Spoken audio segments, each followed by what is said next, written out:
My philosophy on education is you'd only go to schooling and universities if you wanted to, or specifically universities, if you wanted to fall under one of three categories, either medicine, engineering, or law. Outside of those, for the most part, right, and I could be corrected in a few areas, right, but for the most part, these are things you could pick up by yourself. You don't need to go to 4 or 5 years of university, wasting, I don't know, $50, $100, $200,000 to get a piece of paper that says you're good to go, where you start earning a minimum wage income. I don't think you need that. There's a lot of other resources out there that are paid and free that can help you get to where you want to be through that course, but in a much shorter period of time. And that's the route that I go for, right?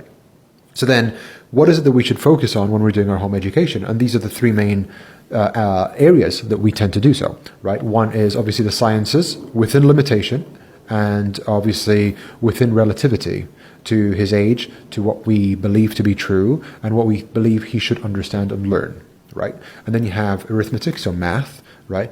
Addition, subtraction, multiplication, division, brackets, etc. And as much as it needs to go, where it becomes practical based on his personality and his outlook on life and his general direction in which he's going in.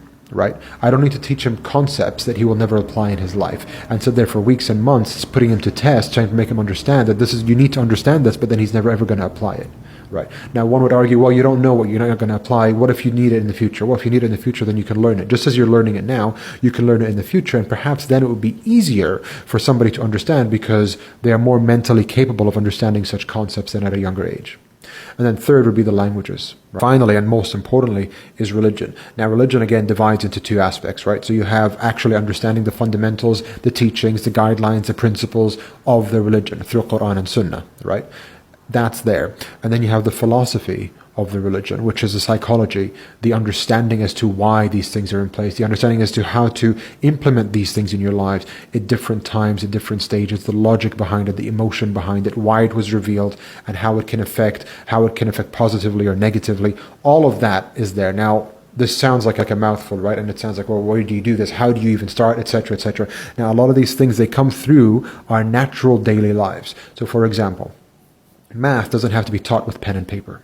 Right? It may seem so because that's what we learned, right? You got to bring out a pen and paper. You got to write this down. You just got to. Here's how we can teach division. My wife takes my son to the kitchen to bake a cake. The cake needs a 1/4 cup of flour. What's a quarter? So now we go into fractions and divisions. So we get a whole cup of flour. And then we got to get into a 1/4, so it's 1/4. What do you mean by 4? So there's 4 and so forth. You understand how division works. So that's one way of understanding division. Addition, the same thing. All right, we need 2, we need 6, we need 10, we need 12 of these and 4 of these. What's the total?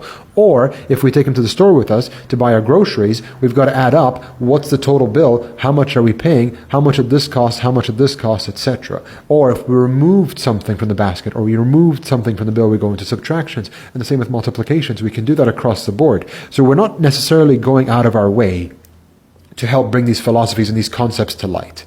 A lot of what we do naturally on a daily basis would tend to cover these. And that's just from these two aspects. From the language, we both speak, alhamdulillah, in the house we speak in English and in Arabic. So that's already covered. So my wife would speak to him in Arabic, I'll speak to him in English, and then vice versa. We switch it up and we go back and forth. That's all there.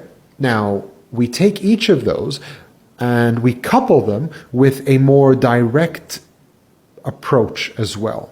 So we do have books, we do have curriculum that we follow, we do have pen and paper. It's not just you sitting there on a tree upside down with your shirt off and you're trying to learn math. That's not how it goes down, right? Some people just think, oh, if you're going to go into homeschooling, that's it.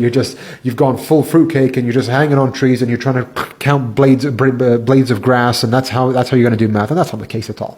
We do a combination of both practical and then actual studying, where you do bring a book, pen, paper, you read through, you try to understand and dissect and decipher and all of that kind of stuff. That does happen. That is more of an allocated time within the day. So that's the beauty of homeschooling. This is what I'm trying to get to, is that there isn't no one fixed, one size fits all. It's you adapt according to your abilities, according to your needs, and according to the child's capabilities and what it is they want out of life as best they can. Now, obviously, a child just wants sugar and chocolate and cartoons, and you're not going to give them that as a good parent. So you got to find a balance as to how can you engage their curiosity? How can you bring out that spark that they want to learn and understand? And if they have that, they're just going to sit in awe and listen. person because they're hungry for this knowledge. They want to understand the mechanism, the science as to why things happen the way they are, or how to express themselves and so forth.